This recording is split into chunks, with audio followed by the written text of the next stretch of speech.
Verdade, imparcialidade. Começa agora o programa A Hora da Verdade. A apresentação: Carlos Frederico Gomes. Olá, amigo assinante, estamos iniciando mais um programa A Hora da Verdade na sua TV Mais, canal 15 da Multiplay, na sua Litoral TV, canal 5 da NET. Eu queria fazer uma avaliação do que ocorreu na greve dos caminhoneiros no nosso país. A greve dos caminhoneiros, ela foi um fato diferente, inusitado, que nunca aconteceu no nosso país, desse tamanho, com a força que teve. Olhando para esse lado, o cidadão brasileiro se viu representado pelos caminhoneiros, para ser bem rápido e enfático em relação. Por isso que teve o apoio.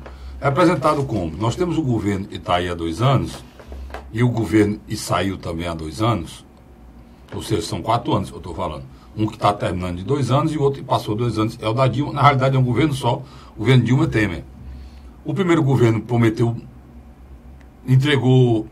tinha entregue muita coisa, criou um mundo de uma fantasia, foi reeleito dizendo que tudo aquilo continuaria ou melhoraria. Na realidade tudo piorou, maquiou uma crise que já existia, maquiou todos os sentidos, inclusive maquiou literalmente os resultados econômicos. Por esse motivo, a história das pedaladas do impeachment da Dilma.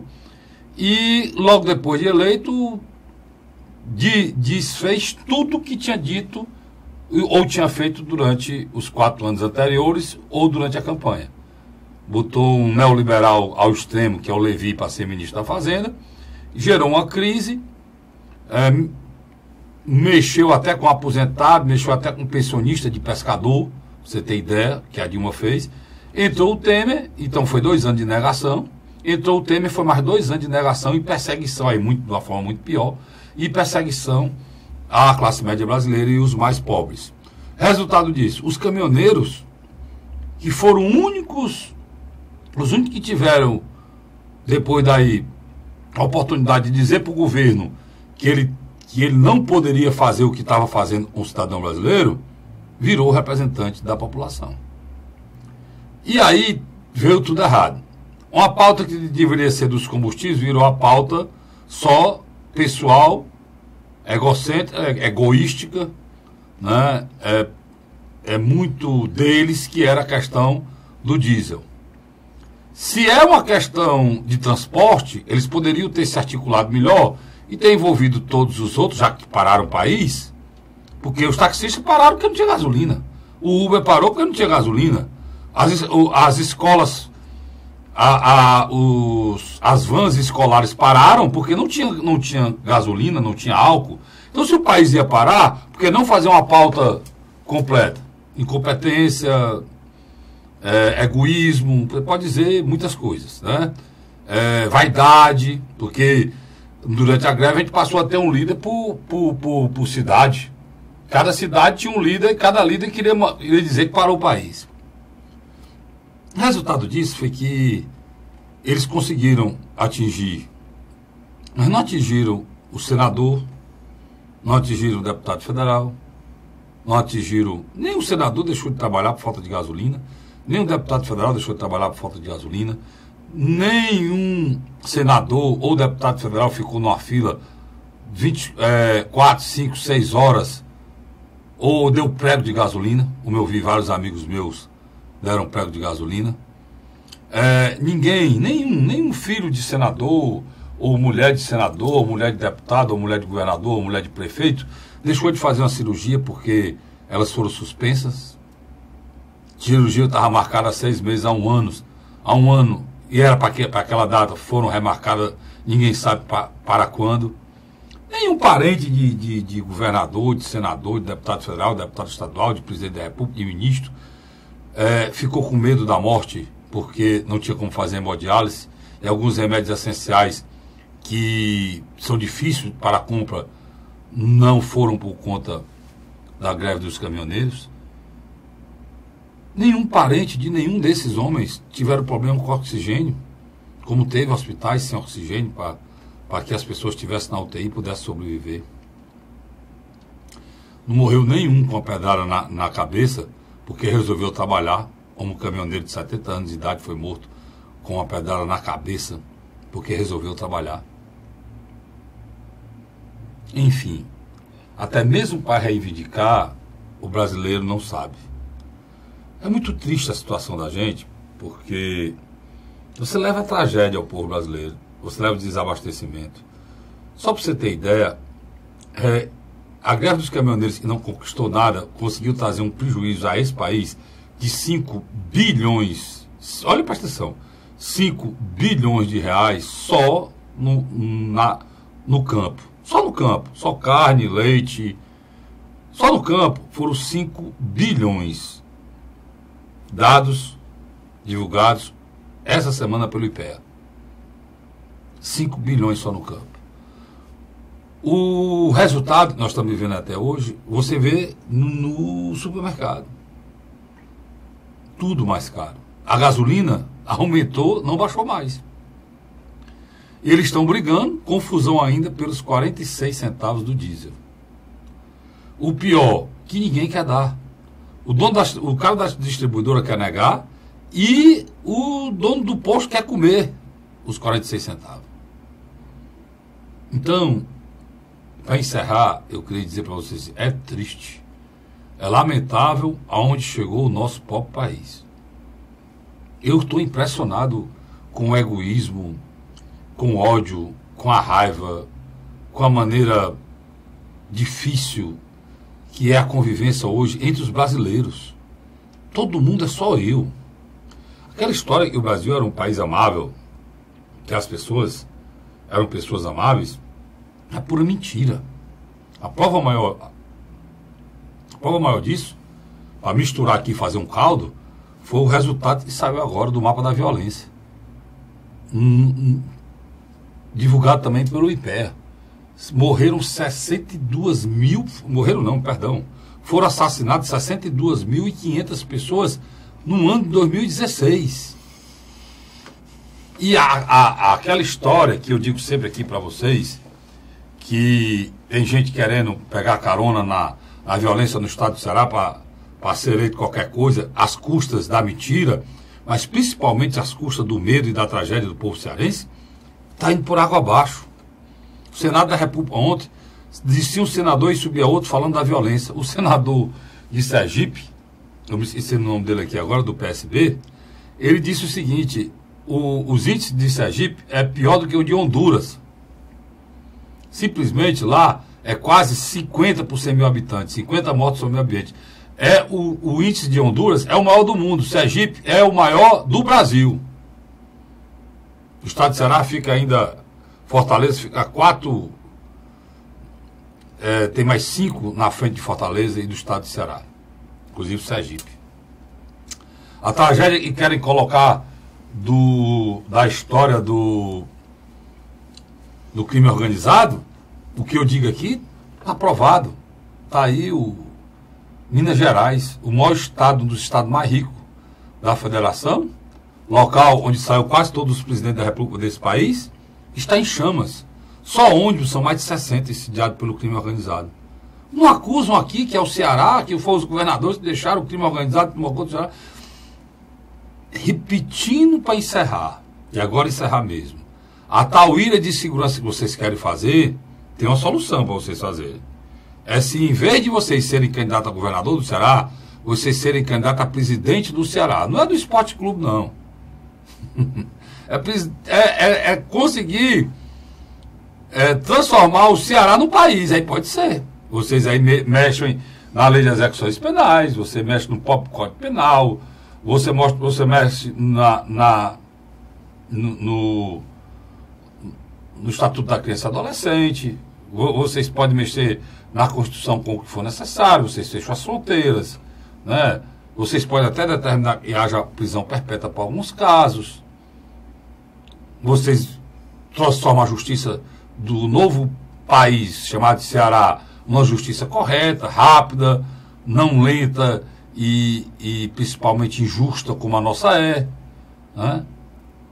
Vocês transformam a polícia numa só, elas deixam, em vez de estar disputando e negando informação uma à outra, elas passariam a trabalhar juntas.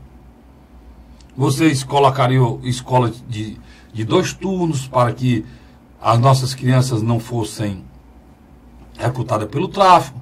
O tráfico seria destruído, porque vocês, como novo presidente do estado do Ceará, vocês acabariam com o Ministério Público, acabariam com Corregedoria, a polícia podia tomar a decisão que tomasse para aniquilar os marginais do país, como muita gente defende, defende de uma forma terrível nas câmaras e não assume depois. Dizem que o governador é frouxo, que o governador não praticamente diz, o governador só tem que criar um grupo de extermínio. Mas criem, para ver se não vai o secretário e o novo governador preso, seja ele seja. Então, chega de mentira, pessoal. Chega de enganação. A nossa tragédia brasileira, que não é do estado de Ceará, brasileira, se você tirar, se você botar 5 mil mortos na conta dos 62, 5 mil, ainda sobram 57 mil mortos nesse país. Então chega de mentira, chega de usar a tragédia, o medo e a desgraça que está instalada no povo brasileiro e no estado de Ceará como manobra para politicagem barata. Somem as propostas de vocês para a educação, para a saúde, para a segurança e coloquem para o povo brasileiro e para o povo cearense avaliar. Não vão usar a nossa tragédia, a nossa situação de vulnerabilidade e a tristeza da gente ver, inclusive, crianças sendo mortas por bala perdida, como plataforma eleitoral, não. Que isso, eu pelo menos aqui não vou permitir. Assim, eu não vou conseguir impedir nada, mas pelo menos isso não vai passar calado. Se 2 pessoas ouvirem esse programa durante a campanha, elas irão ouvir isso aqui. Tá certo? Irão assistir isso aqui, irão ver isso aqui. Porque é inconcebível. E a Justiça Eleitoral deveria coibir esse tipo de coisa. Porque prometer coisa falsa para depois, meu amigo Luiz, já vindo para você, dizer, como a gente ouve sempre, né? Que a campanha passou.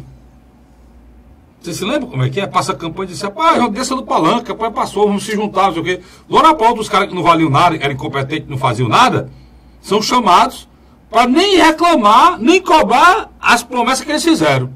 Porque a campanha passou. É assim, né? Eu estava assistindo seu programa na M Cidade, de 9 às 10 horas da manhã, e me chamou a atenção. Eu vou lá no site da própria cidade, aí coloco lá, clico a M e fico assistindo pelo meu notebook. Uhum. Tá certo?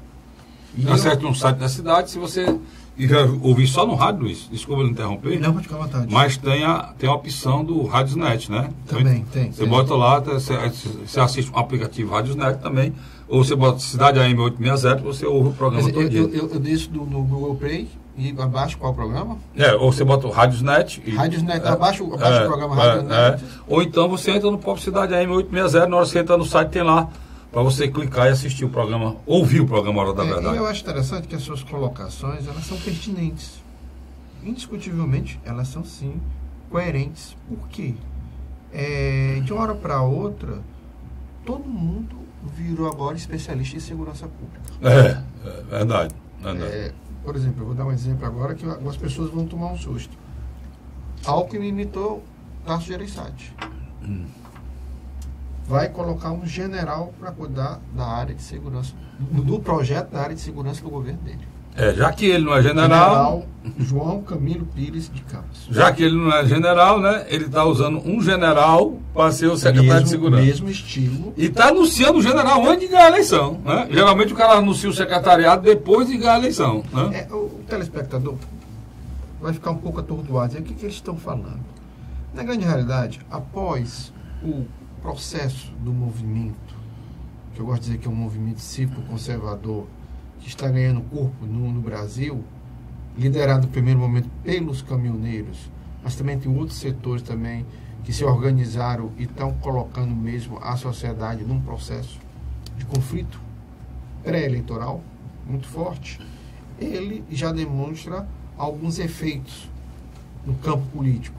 O primeiro dele, indiscutivelmente, hoje principalmente essa semana, os principais presidenciáveis estão atacando diretamente quem? Jair Messias Bolsonaro.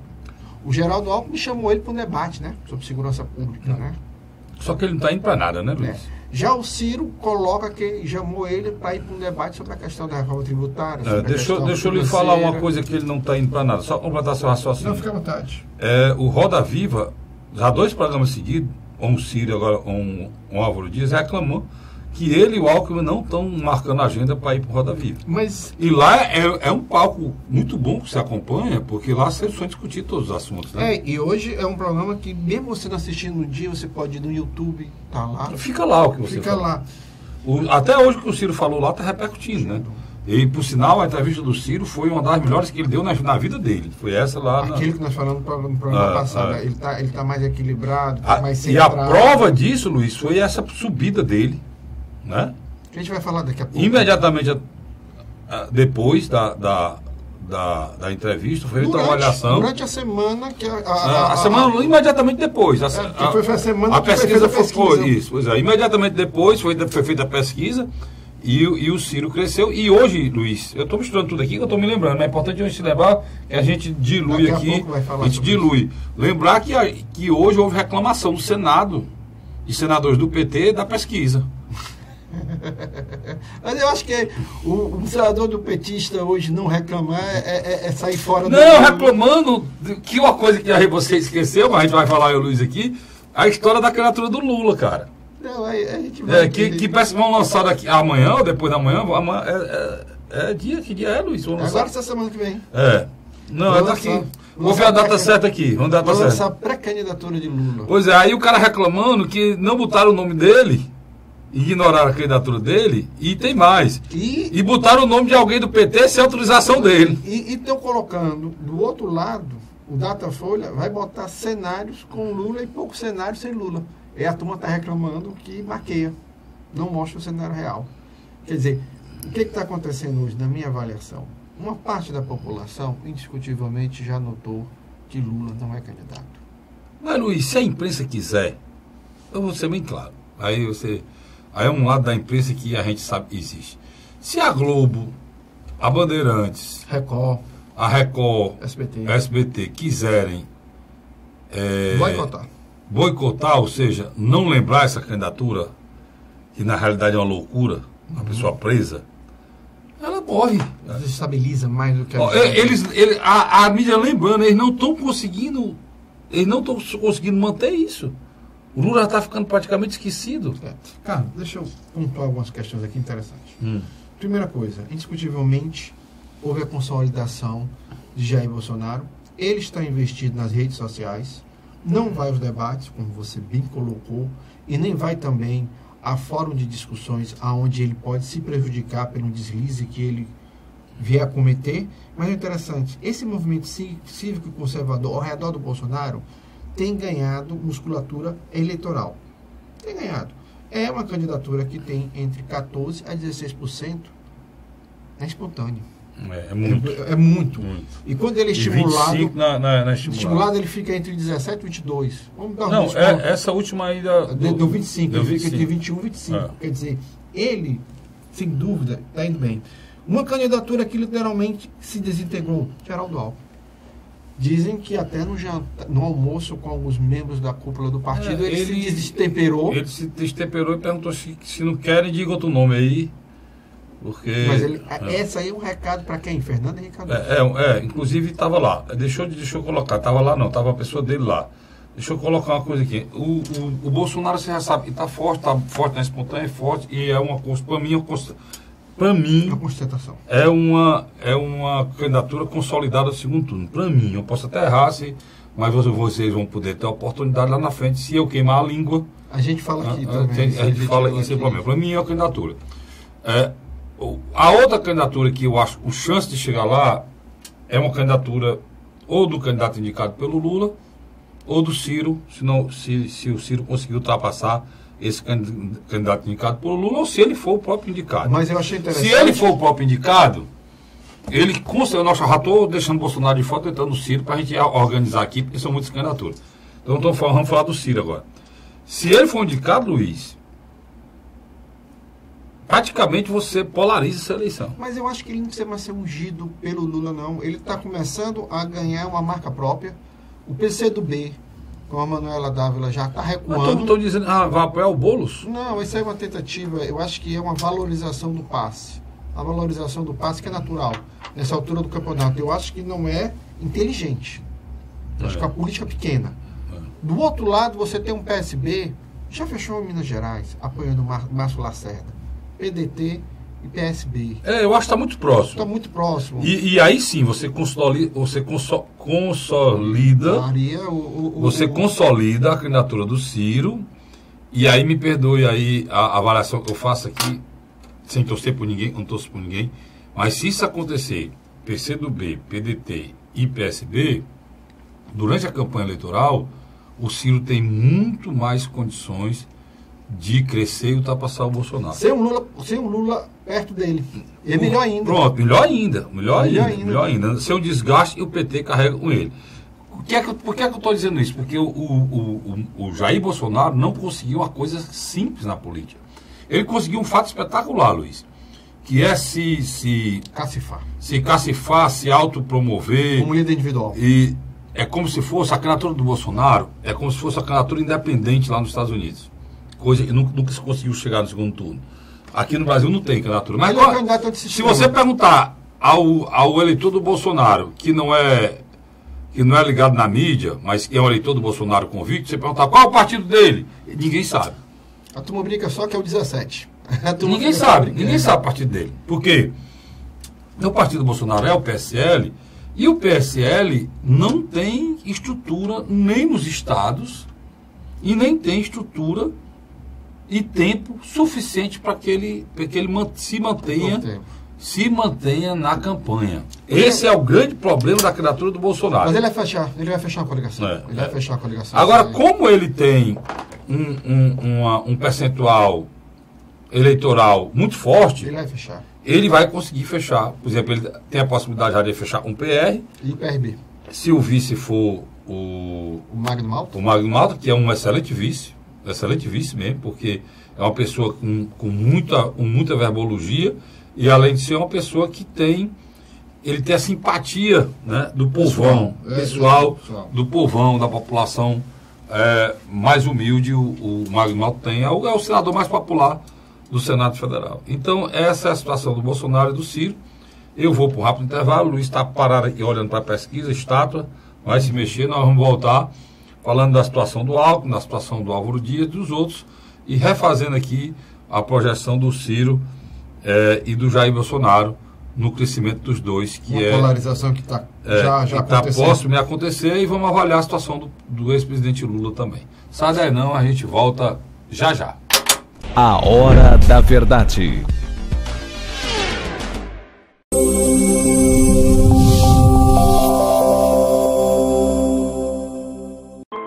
A Assembleia Legislativa começou a campanha Ceará Sem Drogas. A discussão vai ser levada para todo o estado, prevenindo a população e buscando soluções para resolver o problema. Participe da campanha. Juntos ficamos mais fortes para combater essa verdadeira tragédia que destrói famílias, futuro e muitas vezes a própria vida. Ceará Sem Drogas, uma luta de todos nós. Assembleia Legislativa do Estado do Ceará. José de Arimanteia, Uruoca. Acordo 8 horas, 9 horas, aí carrego o carro e vou lá pegar água. Aí sai distribuindo os comércios. Estrada dessa, ó, pagou sem andar, ó. Você não gasta pneu, tem economia no bolso e anda rápido. Sertanejo pega uma estrada boa, fica feliz, fica contente. Assim como o trecho que liga Uruoca a Martinópole, o governo do Ceará está fazendo mais de 1.000 quilômetros de estradas mais importantes da vida de muita gente. Governo do Ceará.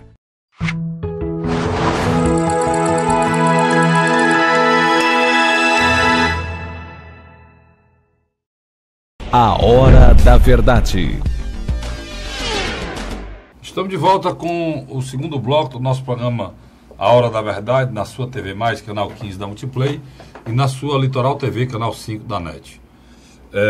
Luiz ficou aqui parado olhando aqui pro iPad dele aí. Rapaz, o bicho passou fé político. Uma vez o governador Cid Gomes estava no interior Aí comparou o vereador a um bicho desse. Um iPad. Aí pede muito, né, o vereador? Essa história pegou. O Luiz está aqui olhando o iPad dele aqui.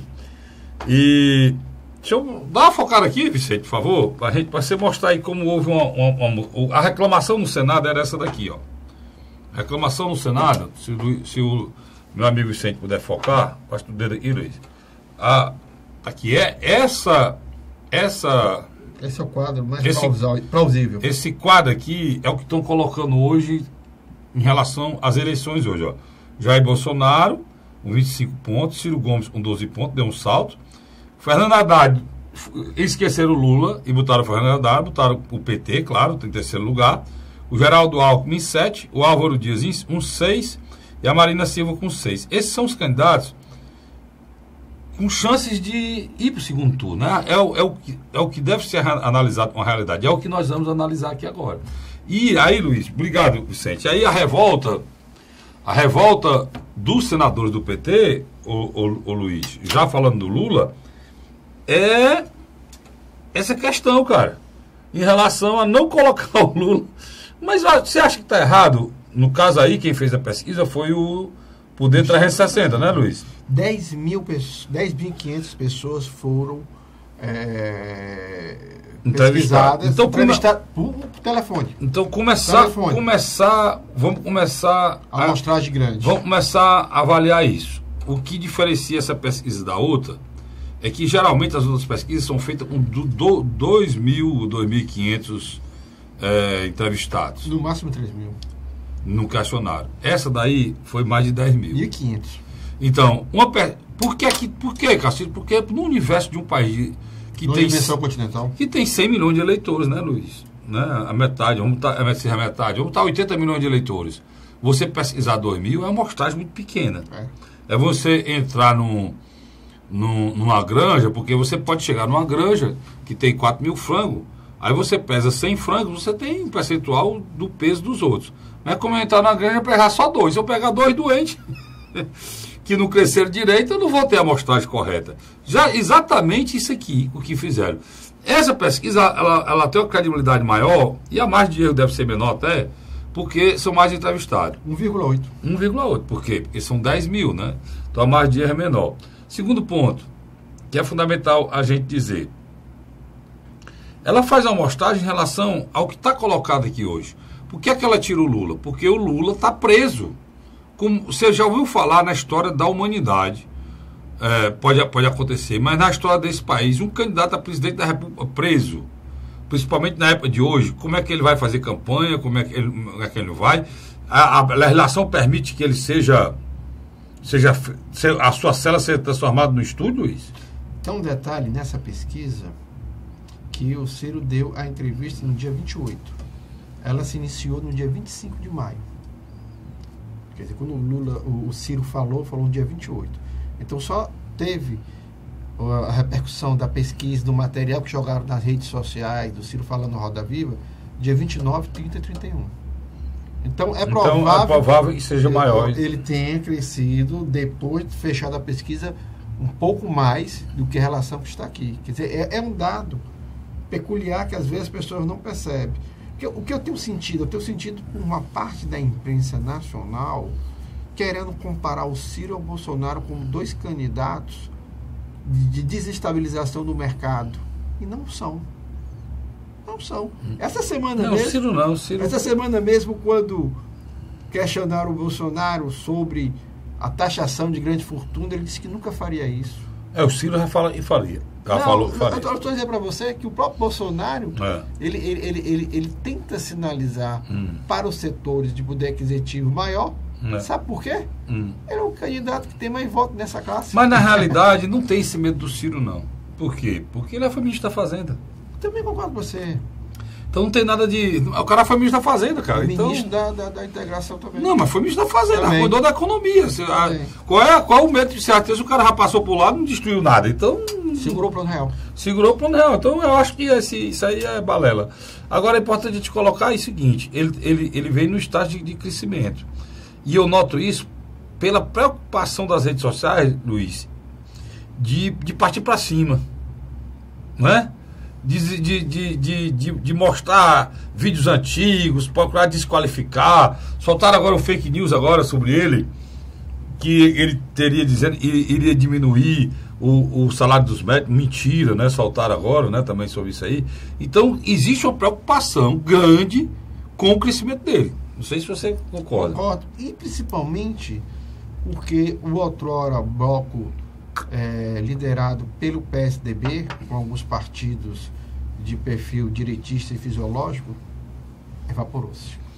Evaporou-se. Você tem uma ideia, no próprio estado dele, São Paulo, o Geraldo Alckmin consegue ter 1/4 dos votos paulistas. Isso é muito ruim. Isso é muito ruim. O outro problema que eu queria colocar para ti, Luiz, que aí é importante as pessoas entenderem. A possibilidade de crescimento do Ciro é tão grande, porque dos candidatos da esquerda, por exemplo, da fatia do Lula, até a dificuldade que o Lula teria de escolher outro candidato que não fosse o Ciro, por quê? Porque o Lula só lidera as pesquisas no Brasil por conta do Nordeste. E o único candidato que chegaria perto desse perfil dele, desse percentual dele, da esquerda, é o Ciro. Nessa pesquisa, brancos e nulos daria 28%. Eu já tinha dito isso aqui várias vezes, né, Luiz? E não respondeu 8%. Então você tem um universo aí de 36% dos eleitores. É muita gente indecisa. Só que, quando entrar a campanha, os candidatos começarem a debater, esse número vai cair. Com certeza. É natural. O eleitor ainda está chateado, está um pouco olhando de lado ainda os presidenciáveis, porque na realidade, em sua grande maioria, não tem o que falar. Há um discreto... Mas há um dado aqui, nessa pesquisa aqui, que você me chamou a atenção. O segundo colocado na região sul é Álvaro Dias, que disputa pau a pau com Jair Messias Bolsonaro. Quer dizer, ele esvazia o Alckmin, mas o eleitor do Álvaro Dias, uma parte, votaria no Ciro. Não, e tem mais essa. Aí o que é que eu estou querendo dizer? O Lula, se você tira o Nordeste do Lula, você transforma o Lula num candidato mediano. Não lidera porra nenhuma. E a esquerda só teria chance nessa eleição. Quando eu falo esquerda, esqueça o Ciro, bote o Ciro do lado. Qualquer candidato que o Lula escolher que não seja Ciro Gomes, vai ficar com esse patamar aí. Porque não cresce no Nordeste. O Haddad não cresce no Nordeste. Concordo com você. Entendeu? Já se fosse o Ciro, imediatamente Lula apoia Ciro, imediatamente ele herdaria. Você quer falar que o voto personalista não iria para Haddad? Mas iria para o Ciro por uma questão regional nordestina. E até por também a questão da maneira como o Ciro se expressa. E a questão que regional. É mais compreendido pelo povão do que... E a questão regional nordestina, que é muito forte. Concordo com você. Vou dizer para você... É o mesmo problema do Álvaro Dias. O que acontece? Por exemplo, o Álvaro Dias... Ele fala bem, ele pontua bem, mas ele não chega às massas. Mas ele sai do sul, que o conhece muito bem. Isso é uma prova de liderança. É uma prova que é um político que tem liderança. Porque no local onde ele governou, a população confia nele. Né? Isso aí. Então, mas o Álvaro Dias tem 6 pontos, cara, porque o Paraná vem fechado. Santa Catarina, acho que ele lidera Santa Catarina, né, Luiz? Deixa eu lhe interromper. O Fernando Henrique Cardoso está com a missão de eliminar Geraldo Alckmin. Ele abertamente está fazendo isso. Ele quer uma saída honrosa de sobrevivência do PSDB. O grande ponto é esse. Então, na avaliação existe a possibilidade de apoio à Marina. A Marina. Tanto que a Marina já sinalizou que é necessária a reforma tributária e da Previdência. Ela é uma política tarimbada. Essa sinalização seria o mote para ele dizer que não tem candidato, mas apoia a Marina porque tirou o projeto dele na mão. Porque a Marina apoiou no segundo turno a Aécio e Dilma Rousseff e o PSDB. Tá entendendo? É interessante. O que aconteceu? Já deixa eu só colocar uma coisa antes que eu me esqueça, Luiz. Já a Marina, você vê o Roda Viva, a Marina não saiu bem no Roda Viva. Nas últimas entrevistas que ela deu, ela não conseguiu passar a ênfase e a determinação e a coragem necessária. Que ela fez na campanha de 2010 e 2014. E que o Brasil necessita agora. E ela não é mais novidade. E o que o Brasil necessita agora. ela não conseguiu passar, né? Ela não conseguiu, ela foi muito... Ela abordou esses problemas gravíssimos, como da violência, com muita superficialidade, né? E vou lhe dizer mais. Os outros candidatos estão subestimando a questão da violência. A questão da violência hoje é a mais importante para ser discutida nesse país. Agora, É por isso que o Bolsonaro está com 26 pontos. Agora, Porque eu e o Luiz, vamos supor, eu, o Luiz e o nosso cinegrafista Vicente, que está ali olhando para a gente. Qualquer um de nós três aqui, você pode fazer essa pergunta na sua casa. Se você soubesse que nenhum candidato vai ter condição, pela própria condição do país, pelas condições econômicas do mundo, por essas crises que o mundo vive hoje, crise muito séria, crise de petróleo, crise... Está voltando quase aquela Guerra Fria, negócio de coisa que a gente não ouvia mais falar, né? Essa questão atômica está voltando, quer dizer, muita instabilidade. Mas se você perguntar assim, não vai ter condição de fazer nada, mas se tem a possibilidade, se o Bolsonaro ganhar, resolver o problema da violência no nosso país.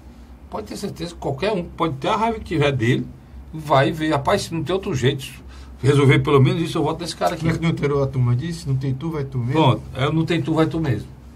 Porque já que não é para resolver nada, pelo menos esse aqui está preocupado que a gente... Algum assunto de interesse comum. Pronto, é isso, Luiz. Você conseguiu resumir de forma brilhante, é isso aí. É um assunto que une as pessoas, que o Bolsonaro... E aí, eu não sou marqueteiro, mas quero dar um conselho para os marqueteiros. Falem com os candidatos a vocês. A presidência da República, todos os outros aí, né, Luiz? Posso botar uma tese Porque aqui você não pode ignorar esse assunto, né? Posso botar uma tese para você? Não. Por que Ciro Gomes, que está perdendo um tempo enorme, que é uma campanha muito curta, 45 dias, e esse período pré-eleitoral... E está andando, né, Luiz? É um período muito curto, e ele está perdendo muito tempo, na minha avaliação, não sei se você vai concordar comigo, com o PCdoB e o PSB, estão pensando muito mais nos seus imbigos do que literalmente no projeto a política brasileira é assim, Então eu vou lançar aqui uma tese para você, para a gente discutir agora no final do segundo bloco, até pegar o começo do terceiro bloco também discutindo isso. Já imaginou uma chapa Ciro Gomes e Álvaro Dias? Era excelente, né? Porque sobra os dois aí, mas eu acho que ela não acontece, não. Eu acho que o egoísmo e o pragmatismo e a vaidade, porque... Eu vou voltar para a história do partido. Aqui não tem partido, Luiz.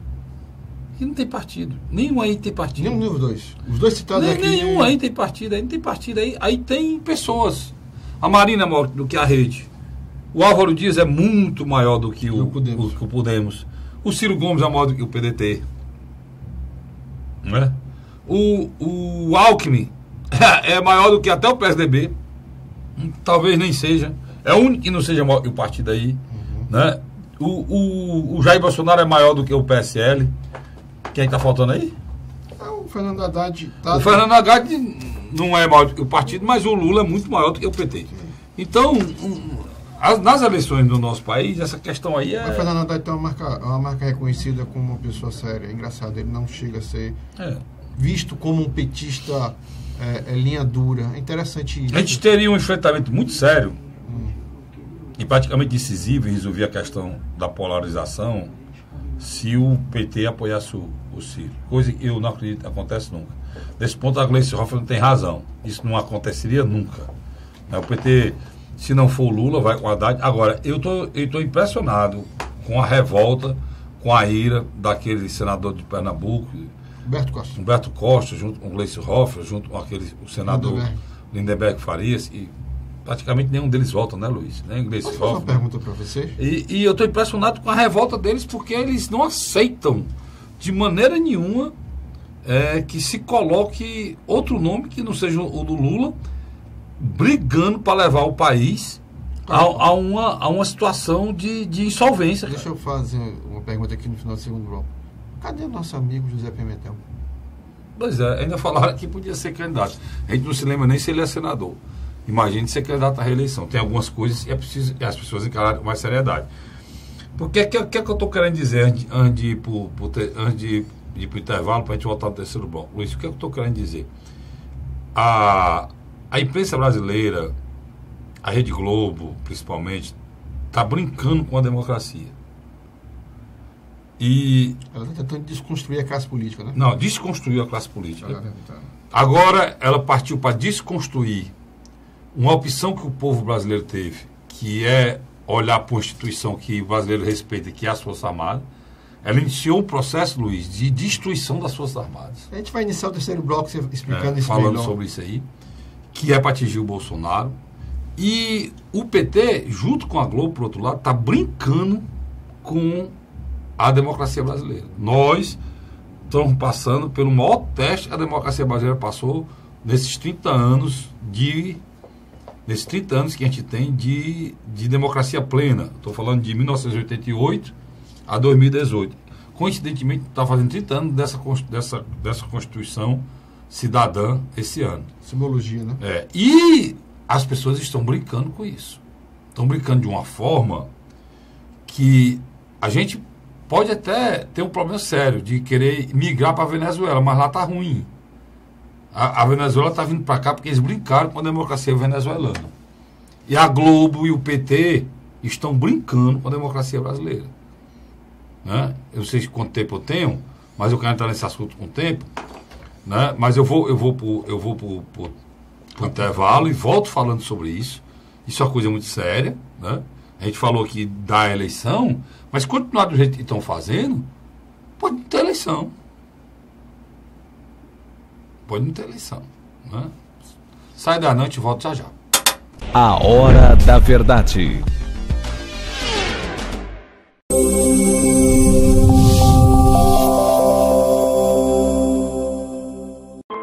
A Assembleia Legislativa começou a campanha Ceará Sem Drogas. A discussão vai ser levada para todo o estado, prevenindo a população e buscando soluções para resolver o problema. Participe da campanha. Juntos ficamos mais fortes para combater essa verdadeira tragédia que destrói famílias, futuro e muitas vezes a própria vida. Ceará Sem Drogas, uma luta de todos nós. Assembleia Legislativa do Estado do Ceará. José de Arimanteia, Uruoca. Acordo 8 horas, 9 horas, aí carrego o carro e vou lá pegar água. Aí sai distribuindo os comércios. Estrada dessa, ó, para gosto de você andar, ó. Você não gasta pneu, tem economia no bolso e anda rápido. Sertanejo pega uma estrada boa, fica feliz, fica contente. Assim como o trecho que liga Uruoca a Martinópole, o governo do Ceará está fazendo mais de 1.000 quilômetros de estradas mais importantes da vida de muita gente. Governo do Ceará.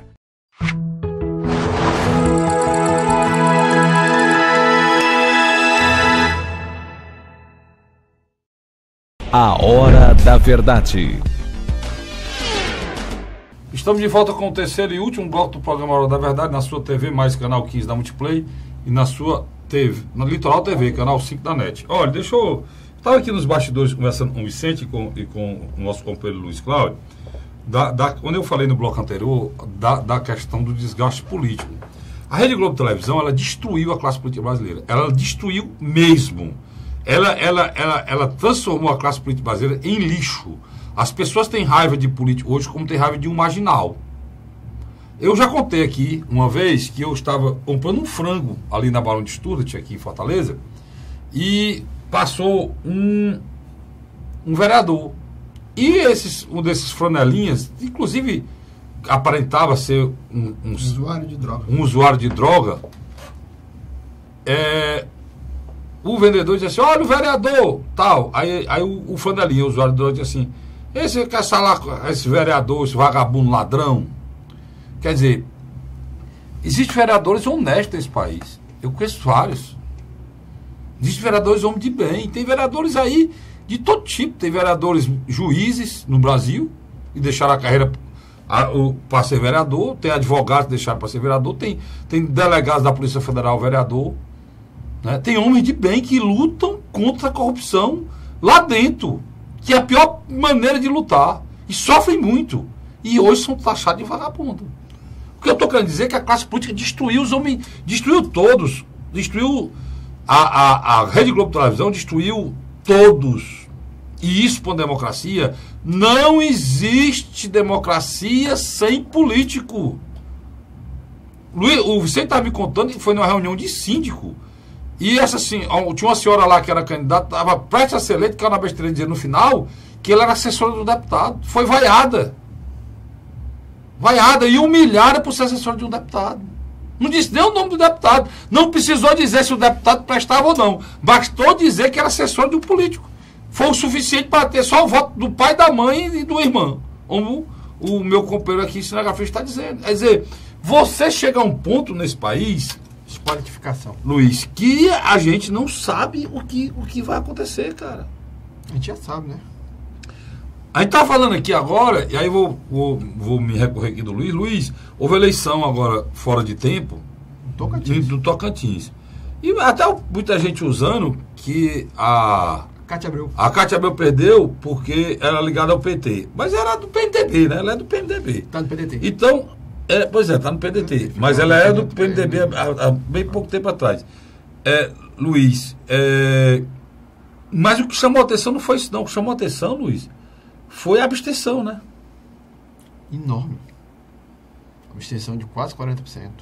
Mas se você juntar o voto branco e nulo, ele teve mais votos, gente que não votou, do que o primeiro colocado. Mas parecido com a eleição da Venezuela.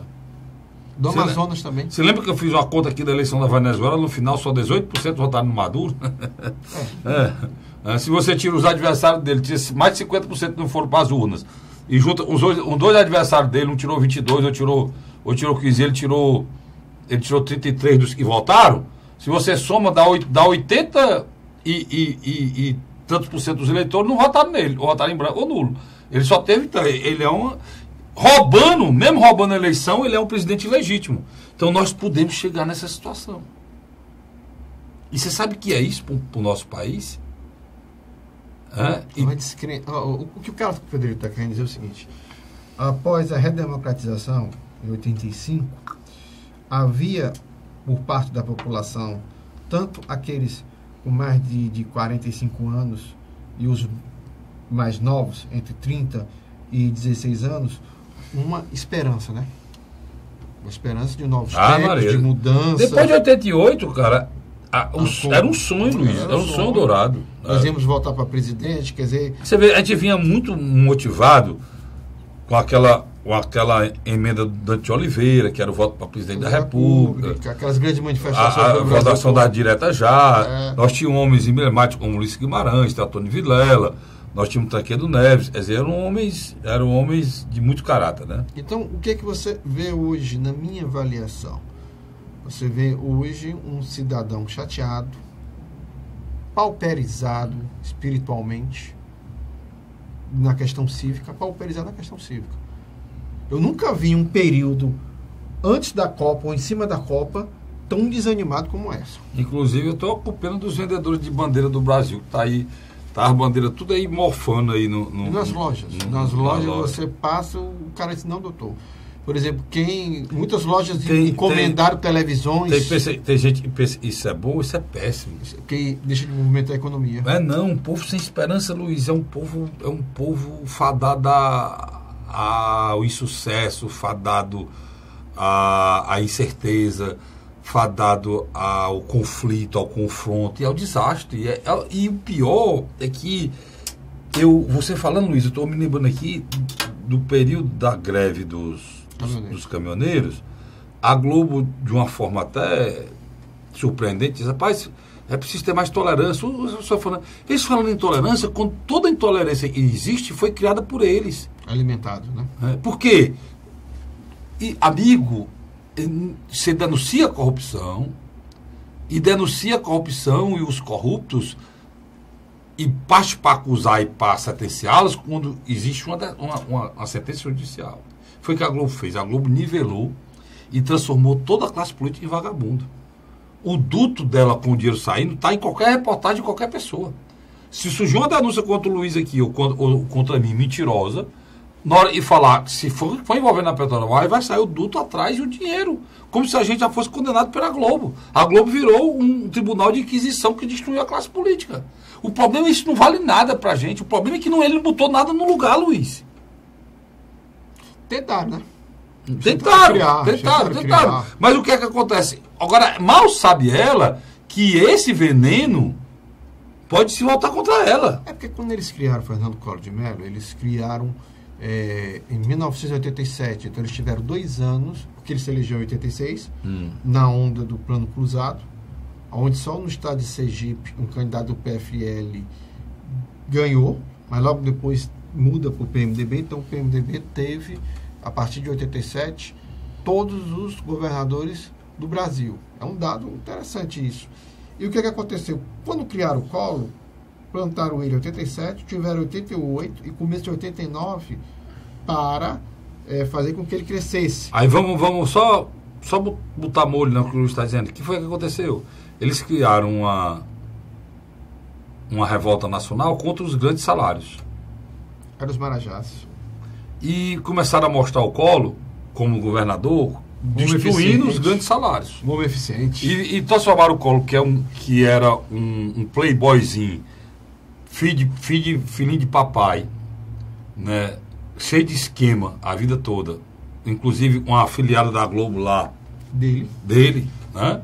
Eles transformaram ele em caçador de marajá, fizeram aquela imagem de um homem novo e muito vigor físico, passava o tempo todo correndo na rua, criaram o sapo, transformaram o sapo num príncipe e lançaram, como o Luiz está dizendo. Mas isso previamente trabalhado e calculado. E lançaram. E dominaram esse país. E a Globo cresceu demais durante esse período. Só que a Globo queria tudo. E ele não deu tudo, ele deu 90%. E a Globo tirou. Não tirou, Luiz? Tirou. Só que ela teve azar. E quem entrou no lugar foi um homem sério. Tá mais fraco. E ajeitou o país. Saiu com 86% de aprovação. Honesto. Morreu pobre, a família pobre. Foi aí que o Ciro virou ministro, né? Do governo Itamar. E o Rubens Recupero teve que se afastar. E mostrou que quando uma pessoa séria assume o poder, e é séria mesmo, assume o poder, ela consegue se desvencilhar desse pessoal. Agora, Luiz, nós estamos num impasse pior do que agora. A Globo destruiu a classe política, e como eu prometi no bloco anterior, ela está preocupada com um candidato que é adversário dela e que só cresce. Agora, Carlinhos. Quem é, Luiz? Jair Messias Bolsonaro. Pronto. É adversário dela, já peitou a Globo várias vezes. E a Globo não vai tirar ele, né? Mas ela agora partiu para uma cruzada. Eu tô falando isso para você analisar as coisas. Porque o nosso eleitor, o nosso cidadão, ele não analisa o que está acontecendo. Por isso, a gente... talvez está tentando ressuscitar uma memória negativa contra o período militar. E talvez a gente não terá outra chance. E eu acho que ela está fazendo o inverso. Porque ela está dando uma oportunidade de algumas pessoas ir pesquisar por outras fontes. O que é que aconteceu? O que é que o Luiz está falando? O time recebe pela classe. O Jornal Nacional dessa semana falou botou um cara para falar lá, que eles escolhem o cara, e o cara falou e tal, que houve vazou, não, foi liberado informações, presta atenção, não é do Brasil não, é do FBI, da Polícia Federal Americana, sobre o que aconteceu no prédio militar do Brasil. Primeiro, na semana retrasada, foi há 15 dias atrás, que houve mortes, muitas mortes, e agora é que existia muito roubo. Inclusive citou o nome do Delfim Neto, João Figueiredo, destruiu um bocado de gente. Do Maluf, sei de quê, botou até o Maluf e o Andreasa como criatura ligado aos generais. Onde é que eu estou querendo chegar? Depois disso, Luiz, eles atacaram o período militar e o analista disse que tinha roubo igual ou pior do que nesse momento, só que não podiam falar. Né? Sem dúvida. E nem tinha os instrumentos de fiscalização como tem hoje o Ministério Público. E aí o que é que a gente está vendo claramente?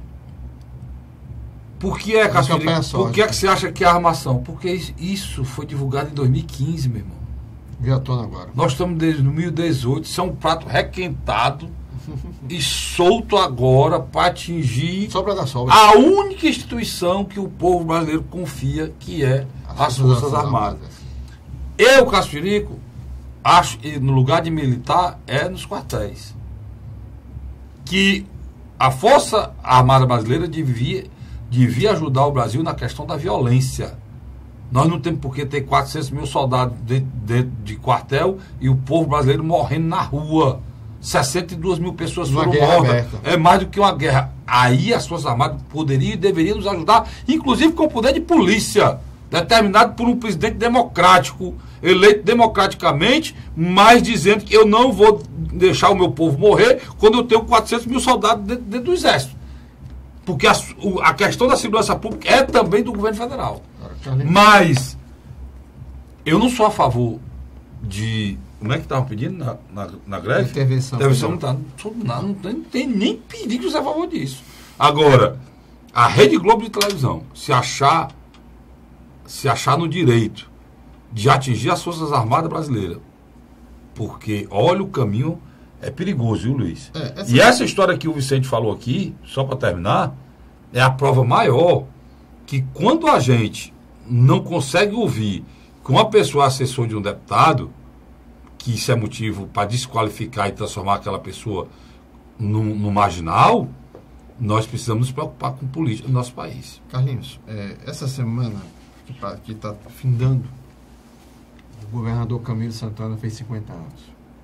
Pois é. Fez um ato público, ele foi, para comemorar o aniversário dele, foi uma missa. E lá estavam as principais lideranças que vão apoiá-lo na sua tentativa de reeleição. Interessante.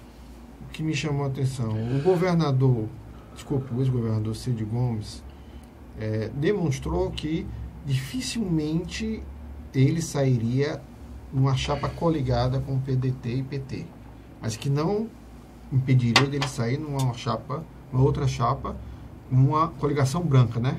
Uma coisa que aconteceu em 2002, quando o Tasso saiu na chapa de Lúcio Alcântara e Patrícia Saboia saiu da chapa de Pedro Albuquerque, do PDT.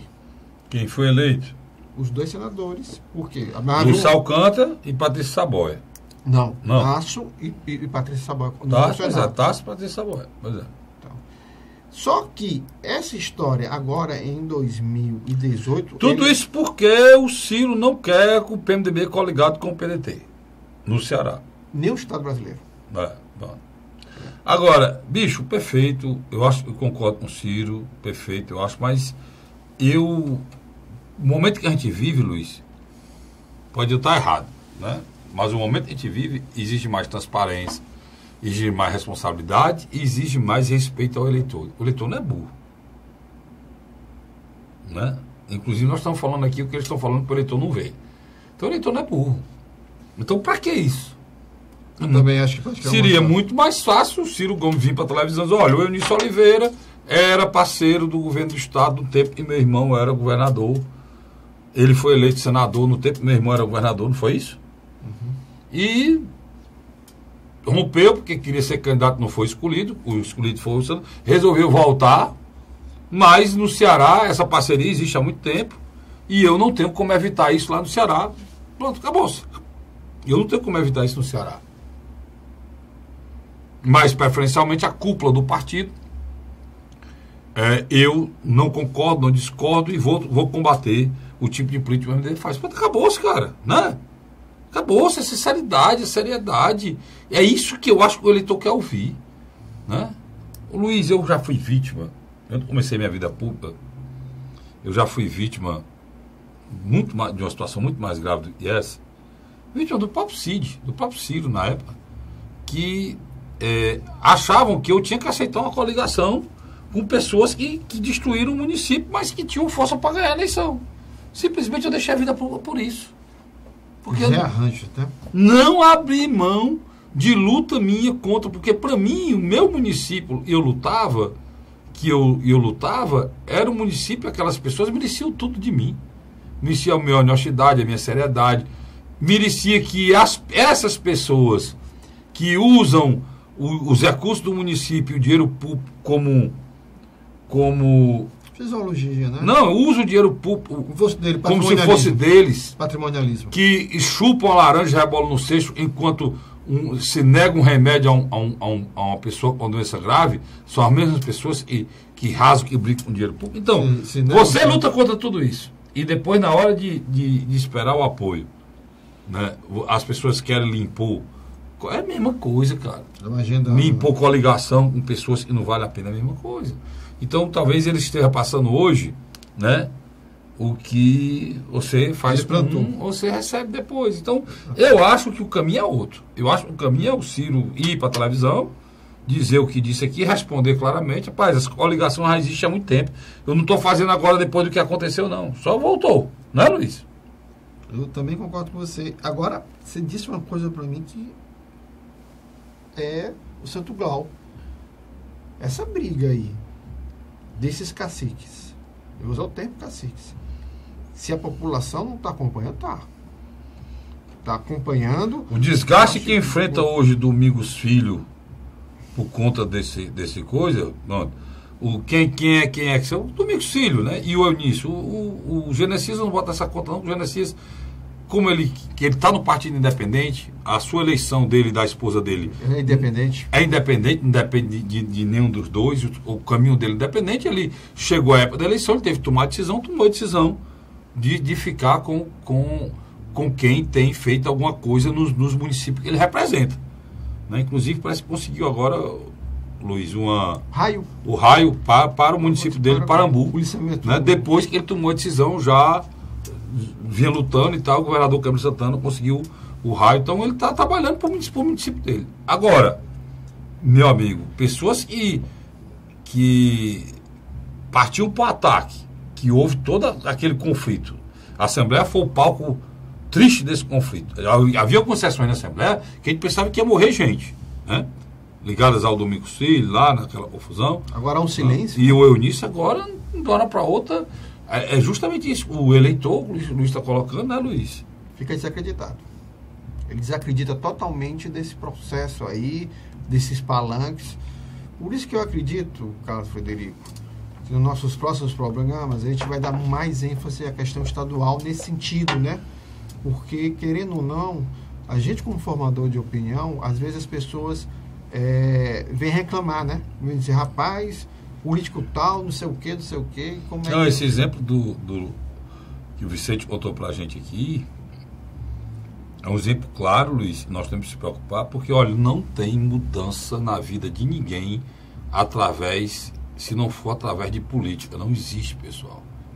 Não existe. O governo é feito com política. Se você botar lá um governo ditatorial ou um governo feito por generais, vai haver, os generais irão virar políticos. Que queira ou que não queira. Só que a imprensa brasileira não mostra isso. O que nós precisamos são homens vocacionados, Luiz, para servir. E política é servir. Existe muitos. Existem pessoas frustradas que não são políticos, não fazem, porque o esquema, o mecanismo, nunca permite que essas pessoas cheguem lá. Né? O mecanismo não permite que as pessoas cheguem lá. Tá bom? Luiz, obrigado, meu irmão.